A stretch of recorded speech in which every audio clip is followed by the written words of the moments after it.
Welcome to Smart, Amazing Conversations with Dr. Nancy, a podcast that takes a look at stories of life and leadership for smart, amazing women and men like you. The way I can give support to the world right now is by showing up. The most important thing is don't think just that you have to bring anything. Bring yourself, show up. If you are in a position of leadership and a position of management, bring women along with you. Supporting women is Dr. Nancy's passion and her purpose, and talking with other women and men who promote women's leadership is one of her favorite things to do. I've yet to meet a woman who did not know what she really wanted. She was just either afraid to ask the questions or she was afraid of what the answers meant. Their stories connect us and help us understand that the possibilities are endless if we support each other and lift other women up. Trust is created by persistent identity. I show up in my conversations. I build relationships. I show up as myself time and time and time again. And trust is built. It's one conversation at a time. Today's guest is a true champion for democracy. Celina Stewart is Chief Executive Officer of the League of Women Voters of the United States. A dynamic leader in the fight to protect and expand voting rights, Stewart brings decades of legal, legislative, and nonprofit leadership to her role. Since joining the League in 2018, she has spearheaded national advocacy, litigation, and strategic initiatives, including the People-Powered Fair Maps campaign and the long-range One Person, One Vote movement to reform the Electoral College. Now at the helm of the century-strong organization, Stewart is focused on empowering millions of voters, transforming the League through equity-centered growth, and strengthening the ties that bind over 750 leagues nationwide. Her insights have been featured everywhere from CNN to Time Magazine and the New York Times, and she has spoken at institutions like Harvard and Georgetown Law. Now, here's Dr. Nancy and her guest, Celina Stewart. Let's talk about you, because what you're doing is so very, very important. And how did you get to be who you are doing what you're doing today? Because that really is key. We all have had our journeys, and it's important your journey has led you to do what you're doing today. But how did you get to be you? Okay. Well, I will say that I was born into a military family. My dad was Air Force, and our whole family traveled together. So when he was stationed somewhere, we all picked up and moved. But one of the things my mom said about me, as always says about me when she tells the story, because it's a large family, there's 5 kids. My parents have been married for over 50 years. I think it's 53 years or so. But they were saying that they were just a regular military family, 2 adults, 2 kids. And when I came into the world, I was just like, love me, hug me, I'm here. What splash are we going to make? And so I was always someone kind of disrupting, um, you know, what was happening in my family, which was just, like I said, a very quiet military family. But I knew I wanted to be a lawyer since the time I was 7. I don't know how, maybe just reading books because I was such a bookworm, but I knew I wanted to be an attorney. And part of that was listening to stories that my mom told, because in my growing up, children were seen but not necessarily heard. Children now are more heard, but you could be around, but you weren't inserting yourself into adult conversations. But anyway, I just remember a story that my mom told about integrating school. She was a little bit of a prodigy. She started college at like 15. And so she was part of integrating schools in Virginia. And the story that she was telling was about her entering the school for the first time and how adults treated her entering those schools, throwing things at her, whether it was names or physical objects and things like that. And I just wondered in that moment as a 7-year-old, like, why would someone do that to a child? Because she was talking about her childhood. And I wanted to know what I could do with my life to protect people like my mom, when I got older. And so the easiest connection I made was to become an attorney and fight in courts to make sure that people had rights. And so it stuck with me. I went to Spelman, and then after that, had a little bit of stint in retail because the 9/11 happened and all the jobs that people had kind of went away after that. A lot of stuff dried up. And so I took some time in retail and then went on to law school. And the cases that impacted me most were the cases about constitutional rights, the Equal Protection Clause, and so the 14th Amendment, First Amendment. and things like that. So I knew pretty early on that that was what I wanted to do and where I wanted to be. So that has really, my career has spanned politics. I have worked in state politics. I have worked in national arena and then nonprofit as well as private practice. And so I think the league, when I got to the league in 2018, it was and has been my dream job. It was my ability to build something, a litigation practice. It was my ability to leverage really smart women at the organization who were incredible plaintiffs that no one was tapping into at the time. We were doing amicus briefs, but we were not plaintiffs or interveners in litigation. And so the work that I did in 2018 through 2024 was really centering the league as plaintiffs who could tell their own story about the harms that were happening in their community around voting rights. Fantastic. Well, we're looking at such a, like you said, this first 100 days, but some of the things that are happening, the DEI and the words that are being, even just words that are being, the federal, anything federally funded or federally connected, to eliminate the word woman, to eliminate the word female. There's 15 words, inclusion, that, I mean, it's absolutely bizarre what is going on. And I absolutely, and I was also told, and I haven't looked, but the Constitution has been taken off the United States website because part of the goal or part of the plan or whatever you want to call it is to dismantle the Constitution of the United States of America. And this is something that just absolutely blows my mind. But again, we're looking for organizations, League of Women Voters, so many organizations that are going around it. We've got to keep educating. We have to create awareness, and we have to say this is not going to happen. We're not going to allow it to happen. So you have a plan. You have a great plan, and it's, again, we've got to get people out of their houses. We've got to get them back into the voting booths. We've got to tell them that their vote's important, their voice, something that they were given the right to do, which many countries still are fighting for, and women are still fighting for equality. Of course, the United States, we're still doing gender equity and gender equality, but still we've got more than some countries, and I heard from somebody in Europe is that people look to the United States as a model. They look to the United States to learn and to grow, and we've opened our arms to so many people and countries, and now those doors are closing, and we can't let that happen. So what the heck are we gonna do? What are we gonna do? So there's a lot to be done. And so I think that can be overwhelming at times. And so what the league is focused on, because we've been doing education for 105 years. When we founded as an organization, the goal of Carrie Chapman Catt was to educate what represented half of the female population in the country, which was around 10 million women.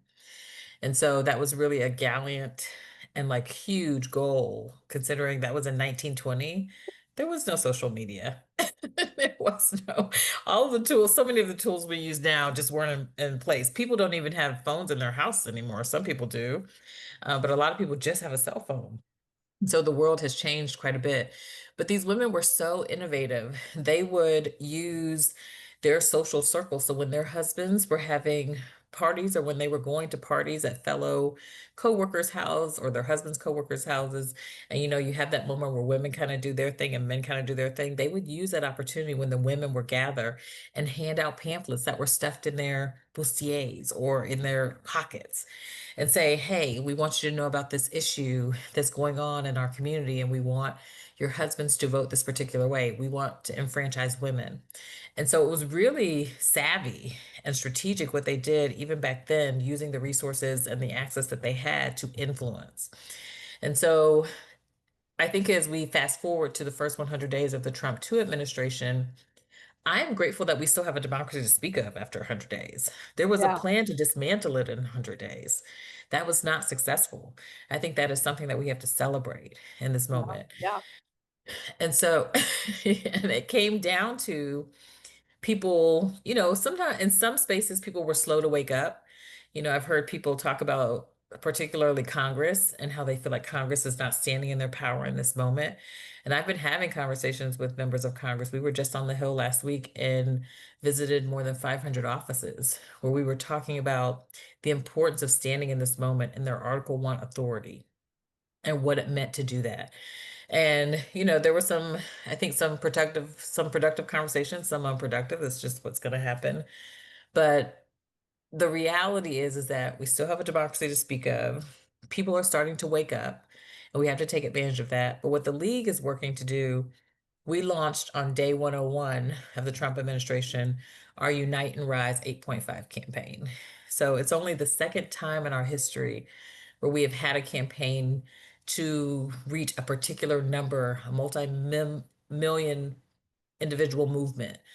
Carrie Chapman Catt did it 105 years ago. We are doing it in 2025 to really reach beyond the choir, the people who are already engaged in elections. The 99 million that you talked about. It's projected that we'll have 245 million people eligible to vote. And in this past election, only around 156, 157 million voted, right? That's a huge gap that we can fill. And so we are trying to get at least that 8.5 million with the people who are not engaged, who are eligible but not engaged. How do we bring them into the movement? How do we bring them into the fold? But as we're doing that, we have seen through this 2024 election that one of the big gaps is that people hear things, rhetoric, propaganda, and don't know how to vet that information. People, 2 days after the election, the most searched thing on Google was, how do I change my vote for president? That's insane. That's insane. Is that right? How do I change Yes. my vote? How do I change my vote for president? It's like, dude, you can't. It's over. Yeah, it's not like redo, undo, Right. undo and undo. Yeah. There is no Control Z for voting. You don't get to go back and say, give me another ballot, let me change it, let me erase it. Like it's too late. But the reality is that sends a very clear message to me and what we're doing at the league, that people don't understand how civics works, how government works at the local, state, or national level.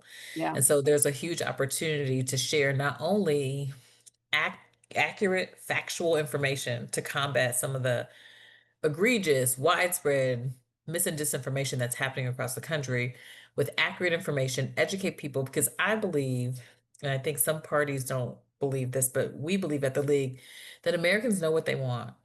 They know what they stand for. They know what their families need. They know what their communities need. And so if they have an opportunity to know what the reality and what the real facts are, that they will make decisions that are to improve themselves. People shot themselves in the foot this election. And I don't think that many people meant to. We spend a lot of time talking about don't believe everything you read, you hear, or you see. Yeah. Because AI and information out there there's no more fact checking. I mean, they've said they're not going to fact checks. Facebook's not fact checks. All these social media say, we're not going to fact check. We're not going to do it. We're just not going to do it. And they've been told not to do it. So we've got a program called Did You Know? So it's all about facts.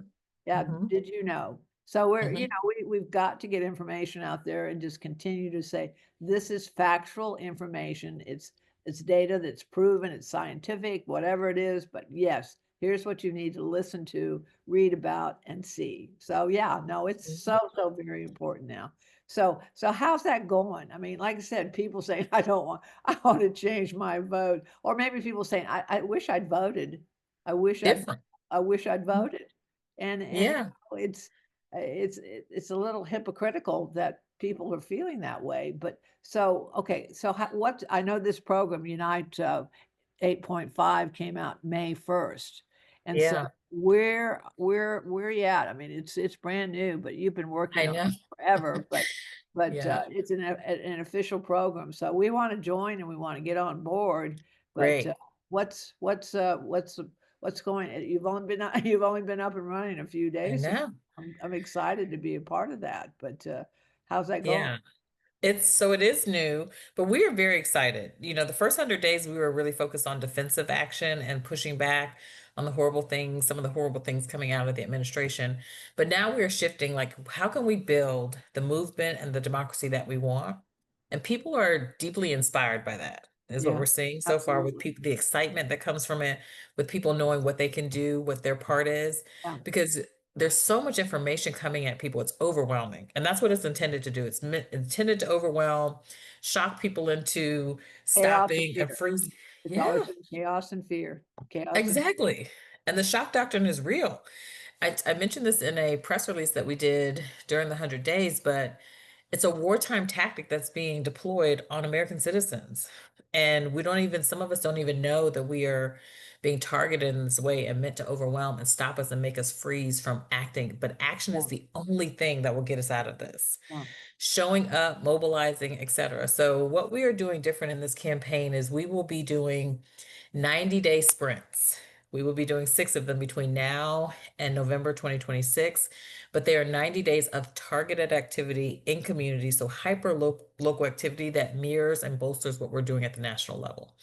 And so what we have found, this is based on not the sprint period part, but activating 3.5 of the population, percent of the population is what has pushed back on authoritarian attempts in the past in 17 different countries. This is a Harvard study by Erica Chenoweth. So we are using and testing that model in the United States to see if that works. And so it is 90-day sprints, 6 of them between now and November 2026, hyper-local action. But we have found that with hyper-local action, you have better conversion. One, you're able to track wins because it's a shorter period of time. And then you also get people engaged and re-engaged. So people who engage in 90-day sprints tend to come back and show up to do more action. And that is what we need. We need people to show up for repeat action as we build this movement of close to 9 million people. And so it will also require, we're a voting rights organization, so we're focused on voters, but we are building a cross-industry movement. So that means corporations, the arts. We're thinking about people outside of museums, libraries, outside of our space, the typical people that we work with, because it's going to take so many more people and different industries to really tap in with whoever their base is to make sure we can bring this to fruition. And so again, hyper-focused action, having people do repeat engagement to build the movement between now and November 6th, and being able to have real wins that people can feel invested in and feel like they have contributed to. Yeah, yeah.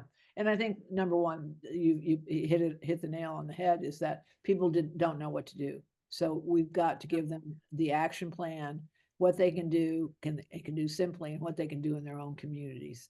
Because That's right. again, this is the most important thing. I think nationally, first thing that I tell people, stop watching the news. Stop watching. It's true. A lot of people have done that. I will read headlines now, and then I will go and find information. But like I said, we're looking for facts. But people they turn the TVs on, they open up their smartphones or whatever, and they read these articles, and so we've got to change that. So are you doing a lot of social media? How is that working? Because of course we will be on that 90-day sprint. We're on it. We'll join it. But so how does that work? Yeah. Social media. How does that work? I've been saying to people, you have to be selective about your news. I still listen to the news because it's important for me to hear the different narratives and how to reach people. I know. And so for me, it's work. But when I think about news generally, people are getting their news from so many different sources. People are going online and looking at things. That's the hardest part. The stuff on social media, you have to verify because you don't know who's posting it. You don't know if it's true. You don't know if it's AI generated. You have to fact check that stuff. It's just absolutely something you have to do when you're on social media. But people are also getting their news from podcasts. They're getting their news in like newsletters in the gym. There's actually people in the gaming industry who are on these channels, like gaming channels, where there's also news and politics being shared on that. And so I think just the scope of how people are getting information has changed so much. And so what we're thinking about is how do we reach the unusual suspects? How do we reach the people who wouldn't be going to a particular news station or wouldn't be on a particular podcast? How are they getting their news? How are they getting information? And can we start to go in those places? Church, we thought we look at the impact that the faith community had on how people showed up to vote. That is an opportunity to get into those areas And regardless of what you believe, talking to those folks and making sure that they have information on how to make a voting plan, how to get accurate information online, how to get to the truth of whatever it is they're trying to find out. Because for this first 90-day sprint, we are working on, so it's always a power theory that we're working on every 90 days. This particular first power theory is shifting the narrative. There has been a narrative over the first 100 days that things like the SAVE Act, no problem. SAVE Act isn't going to impact anyone, but we know that it's going to affect 69 million women. We know that 100 million people don't have passports. We know that anyone who decided to get married, divorced, change their name for safety reasons, or because their identity changes, it is impossible for their birth certificate to match their name now. And so all of those people could be denied the right to vote. And so we have been very public about it. But what we are doing in this first 90 days is we're putting a face to that narrative. Who are the people who are impacted or who are concerned that they won't be able to vote? Who are the people who were promised lower gas prices? And we all were, right? Lower gas prices, eggs will go back down to $3. They're like $9 in the store. Gas. Like, who are the people who thought that they were going to have more money in their pocket who are really struggling right now? Putting a face to those people so that people see that this is not just DC, because sometimes inside the Beltway, there's a different political climate. When you get outside is where you really start to see people who are struggling because they're losing their farms. They don't have, they're scared of losing their Medicare or their Well, Medicaid. immigration is That's affecting right. farmers. I mean, Yes. I'm in California, so immigration. I mean, I have wonderful workers here, and we're educating them. We're teaching them English, and we're teaching them how to get make sure they have their green cards, make sure they have driver's license. That's But right. it's about education, and it's That's about right. what we don't know. We don't know what we don't know right now as a country. We really don't know what is really true. And that's one of the focuses. So we're focusing on the SAVE Act, due process as it relates to immigration, and also the federal budget, because people don't always see and know that the things in the federal budget, how that lands locally, what it means for your potholes, what it means for your access to education, all those things. So drawing those connections. But for the due process piece, it's this narrative that the people who are being detained, picked up, et cetera, are illegal for some reason. There are people who are American citizens who are being exiled. And we have to use the right language. This is not deportation, it's exile. I like the latest one, which is they're going to pay them. They're going to pay you, and they're going to make sure that you'll get transportation to immigrate, and then you'll get so much money. And babes, and also they said, and you can come back. You can come back. I'm saying, oh, and then the other one, what they're going to pay women to have babies. Women to have babies. Yeah. What the we heck? have to we have to interrogate the things that people are saying a little bit more. Like anyone, and that's why we're trying to educate people about how federal government works. Like, what does the executive do? What does the judiciary do? What does Congress do? And so I think people don't realize, like, even the federal workers who were promised a buyout, there was no congressional line item for that. It's like, okay, you're being promised X amount of dollars to leave your post early, forfeit your retirement, and then there's nothing to back that up. We don't even know if those people will get paid. That's a very dangerous situation. The tariff situation caused people to lose thousands, hundreds of thousands in some case, money in their 401k in a matter of weeks. Like, those are real impacts that people are going to feel that allows them to live the life that have been planning for years, decades even. Like, we need to be making it that plain what is happening at the national level with the White House that's going to have impact on our everyday lives and our ability to take care of ourselves and our family. So, but again, are people listening? You won't really know until 90 days is over what your impact's going to be. So, I mean, I absolutely agree with everything that you're saying, but it is education. It is awareness.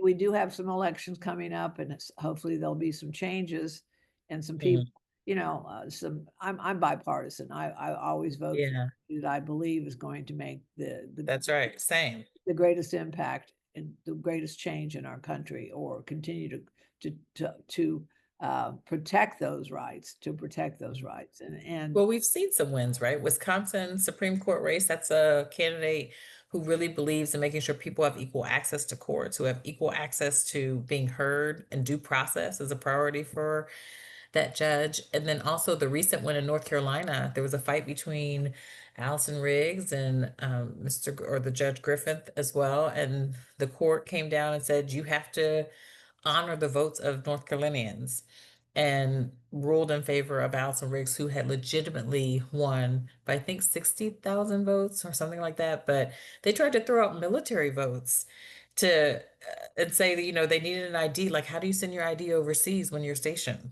You can't do that. We've never required that. Plus, you're required to show all of that when you request your ballot in the first place. So I think that there are things happening that are positive, and we have to focus on that, because that's 60,000 voters in North Carolina who now have had their vote restored. Well, the most important thing I think most people need to know, especially new voters, is that their vote matters. Yes. Their vote matters. Their voices are important. How are you approaching those, especially the new voters, the ones that didn't vote, those new people that are going, I can't make a difference. I mean, those new voters that are not educated, and not everybody watches the news, not everybody reads the news, but they hear about the elections and whatever. But these voters that we did not see come to the polls, what's the most important thing they need to know? What are you doing to get their attention? Well, what we are doing is going into communities where people are, festivals where you may not expect to see like a voting table. Festivals, concerts, places where people are who may not be voting. But also, we have been doing our work for years in schools, high schools in particular, and naturalization ceremonies. And so those are people coming into the franchise, right? Because they're either turning 18 or they have completed their naturalization process. But then there are all of these folks who are eligible to vote, but just are sitting it out. And so what we are doing with those groups are we are going to communities and having community conversation. What are you concerned about locally? Like, let's have a conversation about what you're concerned about locally, and share with you, who is the person in my community who makes that decision. If your child is going to school and doesn't have adequate books, or they're just getting printouts and you need them to have more support, who's the person who makes the decision about whose child gets that stuff? Like, we need to be able to, again, connect it locally to where people are feeling pain. Right. Because a lot of people are in pain from what's going on right now. It's just that we don't see them. And so I'm hoping that within the 90 days, and not just at the end of the 90-day period, because we're asking people to share their stories now. And so sharing their stories now and putting a face to who's impacted by the SAVE Act, whose family has been impacted because a family member has been pulled off the street and sent to a detention center or deported or exiled if they're an American citizen. And then Medicaid, like, do you realize that this line item means that you may not have SNAP benefits, or your Social Security may not come every month, or that these benefits will be reduced in some way after you've already put in money and earned it? But yes, I think it's really, really important. That's why the hyper local piece of this campaign is so important, because we have got to connect the dots. I think people are smart. They understand what they want. And when they connect the dots that my pain is being caused by these people making these decisions, it's much easier to get people to activate. So the most important thing I can ask you right now is, how can we help? How can we all help you today? Because it's not 90 days, it's every day. That's right. What can we do to help? Yeah, don't wait for the 90 days. You can do something today. You can join. We have a page on the League of Women Voters, Unite and Rise. So it's a dedicated page showing people how they can opt in if you want to join the league. And what we are doing in your community, we have leagues in more than 750 communities across the country. So we're in many places, all 50 states plus DC.